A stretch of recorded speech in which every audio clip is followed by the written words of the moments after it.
The first time I truly understood the physics of noise was a Tuesday at 3:17 a.m. It wasn't the thumping bass of music or the sharp raised voices of an argument. It was laughter. Rachel's laughter.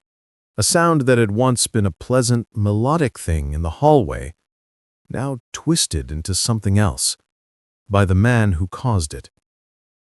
Jason's laughter was a low, grating boom, and together they created a stereophonic assault that bypassed my earplugs, my pillow, and my sheer force of will, vibrating directly into the marrow of my skull.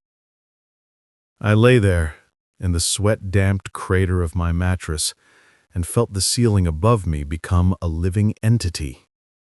Every footfall was a punctuation mark in a conversation I wasn't having. Every burst of mirth was a reminder of a life I wasn't living. My apartment, my sanctuary, a 700-square-foot box I'd painted in quiet, earthy tones and filled with books I actually read, had become the sounding board for someone else's chaotic existence. This had been going on for 6 months. The first 3 were a novelty, then an irritation. The last 3 had been a slow, grinding siege. I am a man of routine. I value my silence, the way a craftsman values his tools. It is the substance from which I build my days. I work from home as a freelance architectural draftsman, translating the grand visions of others into precise, sterile lines. My work requires a quiet mind, and my mind required a quiet home. Before Jason, Rachel and I had a treaty. We were fellow citizens of this old, slightly crumbling 6-unit building. We'd exchange pleasantries about the weather. She'd compliment me on the smell of my coffee when I held the door for her. I'd help her carry a grocery bag if our paths crossed in the foyer. She had a warm, slightly shy smile and eyes that always seemed to be holding on to a private joke. She was a presence, a pleasant, peripheral part of the ecosystem. Then Jason arrived, and the ecosystem was thrown into chaos. He was all volume and space. He took up the hallway, his voice echoing off the pressed tin ceilings. He had a way of standing that seemed to demand you press yourself against the wall to let him pass. And he brought the noise with him, a constant, chaotic aura that seeped through the floorboards. That night, at 3:17 a.m., something broke. It wasn't a dramatic snap, not a shattering of glass. It was a quiet, internal click, like the final tumbler of a lock falling into place. The patience I had so carefully cultivated, the understanding I'd forced myself to feel for a young couple in love, evaporated. The noise was no longer an inconvenience. It was an insult, a deliberate invasion. The next morning, fueled by a corrosive mix of caffeine and sleep deprivation, I marched upstairs. My heart was a frantic bird against my ribs. I hate confrontation. I prefer to solve problems with diagrams and schedules, not with raw, messy emotion. I stood before her door, my knuckles hovering, taking a deep breath to steady the tremor in my hand.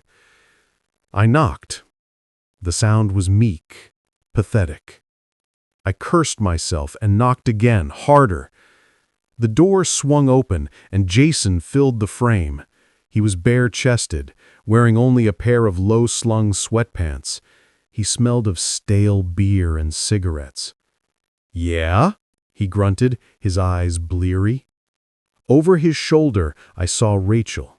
She was wrapped in a robe, holding a coffee mug, her face a mask of mild surprise and what I mistook for apology. "Hi," I said, my voice tighter than I intended. I directed my words past Jason, to her. "Rachel, I'm sorry to bother you, but, The noise last night. It was pretty loud. It went on really late. Jason smirked. It was a quick, ugly twitch of his lips. It's an apartment, man. People live in them, you know? I kept my eyes on Rachel. I know. I get it. But on a weeknight, after midnight, some of us have to work. So do I, Jason said, his voice gaining volume, taking ownership of the conversation. I work my ass off. I come home, I want to relax. I want to see my girl. We're not going to whisper for you. Rachel touched his arm. Jace, it's fine. No, it's not fine, he said, shaking her off without looking at her. His gaze was locked on me, a challenge. Don't like it? Move. Get a house. This is what you get for living in a cheap box with paper walls. The dismissal was so absolute, so contemptuous, it stole the air from my lungs. He didn't just disagree, he invalidated my very right to complain. He looked at me, a 36-year-old man in a button-down shirt, and saw nothing. A ghost. A nuisance. He shut the door. Not slammed, which would have contained a kind of passion. He simply closed it, a smooth, final motion that said the conversation was so beneath him it wasn't worth another second of his time. I was left standing there, staring at the chipped white paint of the door, the humiliation warming my face and neck. I heard his muffled laugh from the other side, followed by Rachel's softer, placating tone. I walked back downstairs, each step heavier than the last. The click of my own lock sounded like a capitulation. I stood in the center of my silent, orderly living room, and for the first time, the silence felt like weakness. It was the quiet of a tomb, and I was the one buried alive. That was the day the war began. A cold, quiet, one-sided war. I started a log. It began as a note on my phone, a simple 2s, 3:17 a.m., loud laughter, conversation, 45-minute duration. But it quickly evolved into a spreadsheet. I logged date, time, duration, noise type, bass, voices, footsteps, domestic clatter, and an estimated decibel level from a phone app I knew was inaccurate but felt official. It was my data, my proof. I was no longer just a sleepless man.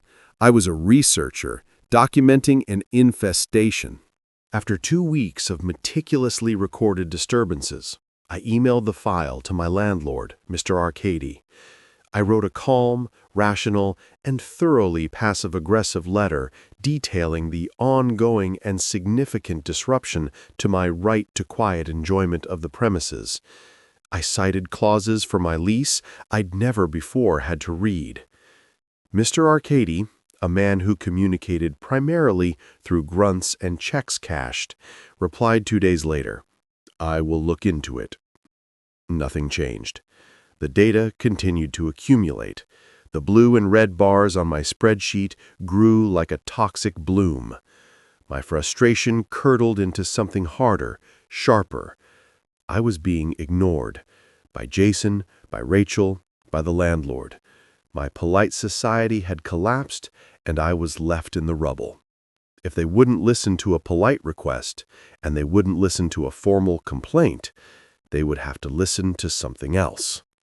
The idea came to me while lying in bed, listening to the thump-thump-thump of what sounded like a wrestling match overhead.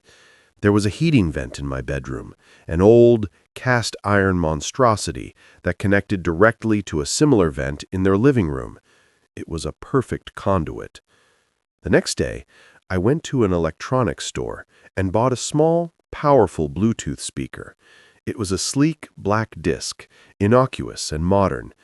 I placed it on the shelf near the vent, aiming its single cyclops eye towards the metal grate. I spent an hour online, researching. I needed a sound that was intrusive but unprovable, something that would get under the skin. I found it. A low-frequency hum, barely at the threshold of hearing, a 40 hertz tone that was more vibration than noise. It was the auditory equivalent of a mosquito in the dark.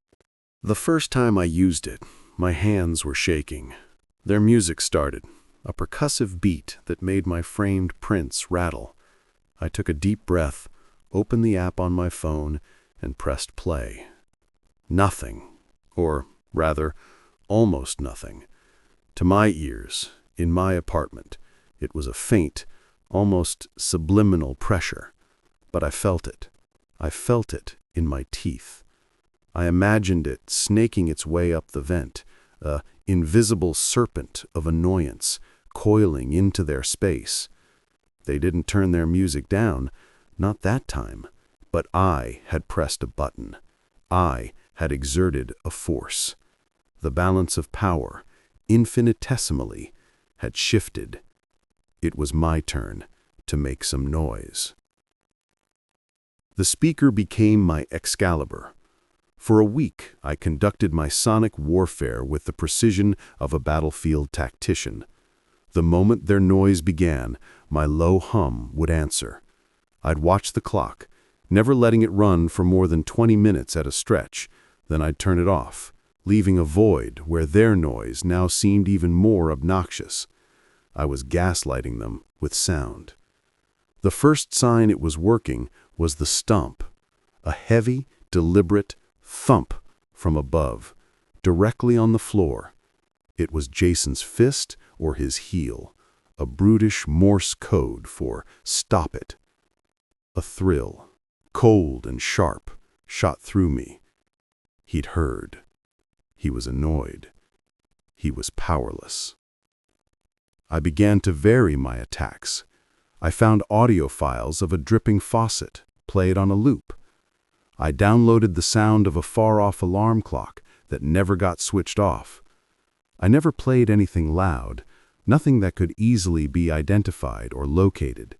It was all suggestion, a psychological itch they couldn't quite scratch. My logbook evolved. It was no longer just a record of their transgressions, it was a battle diary. I noted my own actions alongside theirs. 21:30, their movie, explosions. 21:31, my counter, dripping faucet loop, 15 minutes. 21:47, single, heavy stomp from above. Result, their movie volume decreased by approx 20%. Each of these small victories was a hit of a potent drug. The helplessness that had festered inside me was being scoured away by a sense of agency. I was no longer a victim of my environment. I was its secret architect. It was during this campaign that I made my most valuable intelligence discovery. I was taking out my recycling one Thursday evening when I saw Rachel loading a large industrial-style cooler into her car. Jason was with her, dressed in dark trousers and a polo shirt with a logo I couldn't make out. "Going camping?" I asked, the picture of neutral neighborliness. Rachel jumped slightly, turning. Jason just glared. "Nah, I'm on nights for the next 2 weeks," Jason said, his voice already edged with the resentment of the impending shift. "Gotta pack my dinner." Nights. 2 weeks on, 2 weeks off. The information landed in my brain not as a fact, but as a blueprint. His sleep schedule was now a vulnerability I could exploit, a target. The first day of his night shift, I woke at 7 a.m., an hour after I imagined he'd gotten to sleep. I made coffee. Then I got out my vacuum cleaner. Not the new, quiet, efficient one I usually used. I dug out the old, clattering monster my mother had given me, a machine that sounded like a jet engine chewing gravel. I vacuumed the entire apartment, slowly, I did the rugs. I did the hardwood. I vacuumed the same patch of hallway 3 times, bumping the skirting boards with a satisfying thump, thump, thump. I heard the first groan from above, around 7:25, a low animal sound of protest. I smiled and moved on to the living room. The next day, I decided my bookshelf needed reorganizing. I took every book off, stacked them on the floor, and then, one by one, put them back. The thud of each stack hitting the floor was a percussive delight. On the third day, I hung a picture. I didn't need a new picture. I had a perfectly serviceable print of Hokusai's The Great Wave that had been in the same spot for 5 years. I took it down, measured a new spot about 6 inches to the left, and then spent a glorious 10 minutes hammering a nail into the plaster. Bang, bang, bang. Each strike was a question. Are you awake? Bang. Are you angry? Bang. Do you feel as powerless as I did? I was meticulous. I never did anything against the building's bylaws. No loud music before 10 a.m. or after 10 p.m. Just domestic noise, the sounds of life, the very excuse he'd used on me. I was weaponizing his own logic.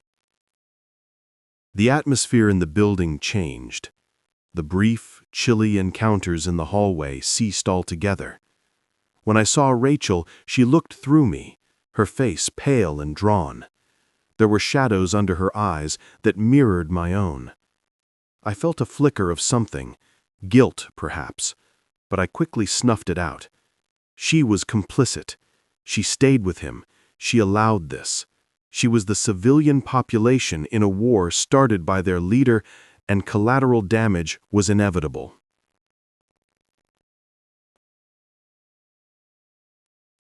One Saturday afternoon, during Jason's day shift week, the real explosion happened. I was testing a new sound, a recording of a fly buzzing, when the ceiling above me erupted. It wasn't a stump. It was a crash followed by a roar of pure, unfiltered rage. "I know it's you, you quiet little fuck. I'll kill you." The voice was Jason's, but stripped of all its swagger, reduced to a raw, primal scream. It was followed by the sound of something heavy being thrown, or kicked, across the room. A woman's voice, Rachel's, sharp and pleading, cut through the din. "Jason, stop, please, it's not worth it." I stood frozen in the center of my living room, my heart hammering against my throat. The raw hatred in his voice was a physical force. For a terrifying second, I thought he was going to come crashing through my door. I looked at the flimsy lock, the hollow core wood, and felt a genuine, ice-cold fear. This was no longer a game of annoyance. The beast was off its chain. But he didn't come down. The commotion upstairs subsided into muffled sobs and his low, rumbling curses. I slowly exhaled, my body trembling with adrenaline. The fear was soon followed by a strange, euphoric sense of triumph. I had gotten to him. Not just annoyed him, I had broken him. I had taken this loud, confident man and reduced him to a screaming, impotent animal. It was the most powerful I had felt in years. A week later, I saw the moving truck. It was a quiet, unceremonious affair. Rachel was there, directing 2 movers with a quiet efficiency. Jason was nowhere to be seen. I watched from my window, hidden behind the blinds, as they loaded her furniture. A floral-patterned armchair I recognized, a bookshelf, a mattress. Her life, boxed and carted away. She stood on the sidewalk for a moment after the truck drove away, looking up at the building, her face unreadable. Then she got into her small, sensible car and left. She was gone. A profound, echoing silence descended upon the building. It was over. I had won. For the first 2 weeks, the silence was a symphony. I slept through the night. I worked in peace. I could hear myself think. I brewed coffee and drank it, listening to nothing but the gentle hum of my refrigerator. I had taken back my territory. I had stood up for myself. But then, the silence began to change. It was no longer peaceful, it was accusatory. It was the silence of a vacant battlefield after the fighting was done. The low hum of my speaker was gone, the stomps from above were gone, and in their absence, I started to hear the echoes of my own actions. The memory of Jason's shattered roar, the image of Rachel's tired, pale face, my spreadsheet, once a testament to my justified crusade, now looked like the ravings of a madman, a catalogue of pettiness. The war was over, so why did I feel like I had lost? The encounter at the grocery store was a collision with a ghost. I was in the cereal aisle, debating the merits of fiber, when I saw her. Rachel. She was thinner, the angles of her face more pronounced. She looked eroded. She was reaching for a box of plain oatmeal when our eyes met. A polite, automatic smile touched her lips. It was the same smile she'd used in the hallway a lifetime ago. "Hi," she said.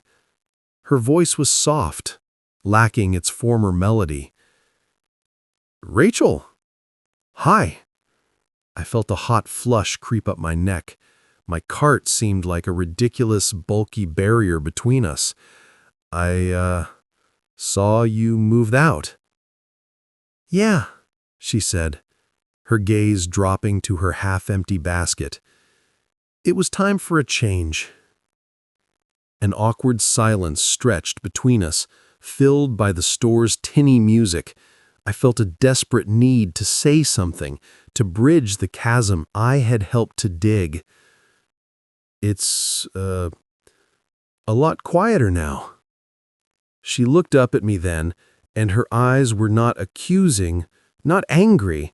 They were just terribly, profoundly tired.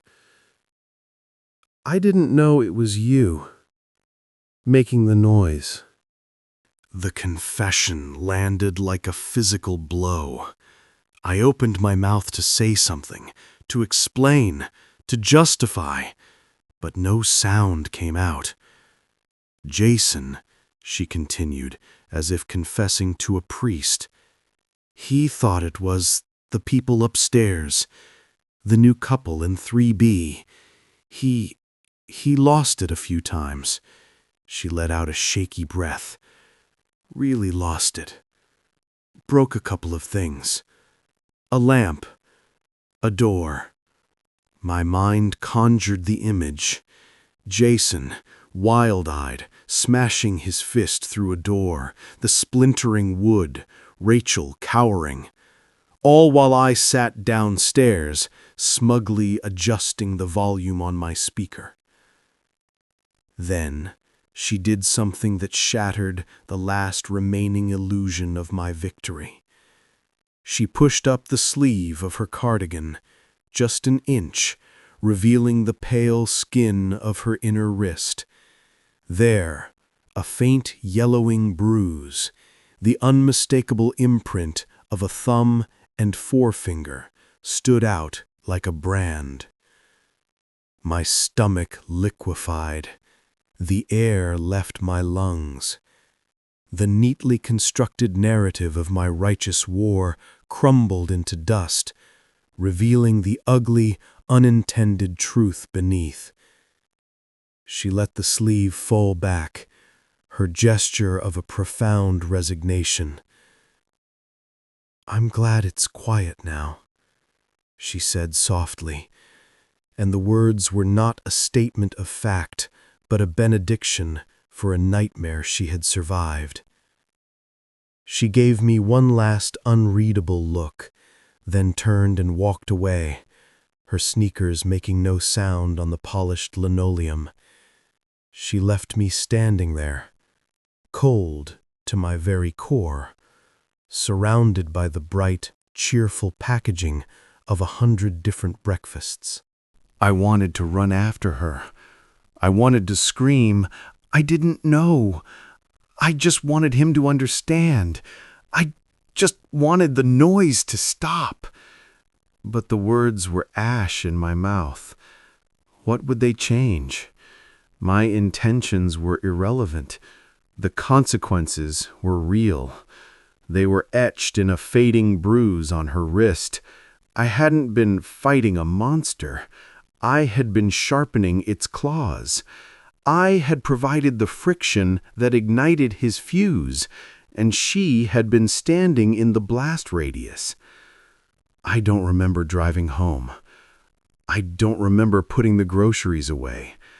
I found myself sitting in my living room in the exact center of the silence I had fought so hard to win. The silence was no longer golden. It was leaden.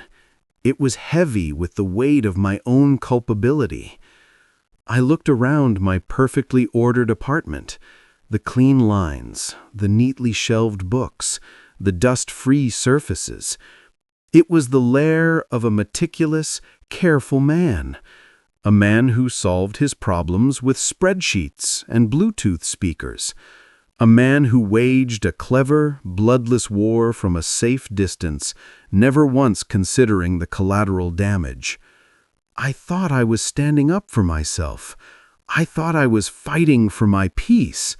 But that wasn't the fuel that had powered me through those weeks of sonic warfare and deliberate annoyance. It was something darker, something I hadn't wanted to acknowledge. The thrill I felt when Jason stomped his foot. The vicious satisfaction I derived from his enraged scream. I hadn't just wanted peace. I had wanted to hurt him back. I had wanted to get even. And in doing so, I had become part of the very same ecosystem of misery I despised. I had added my own unique strain of poison to it. Jason was a blunt instrument, a hammer of noise and aggression. I was a scalpel, precise, cutting in ways that were not immediately visible, but both of us, in our own ways, had made her life a living hell.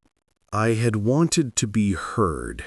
That was my original, pure motivation. But in my quest to be heard, I had stopped listening.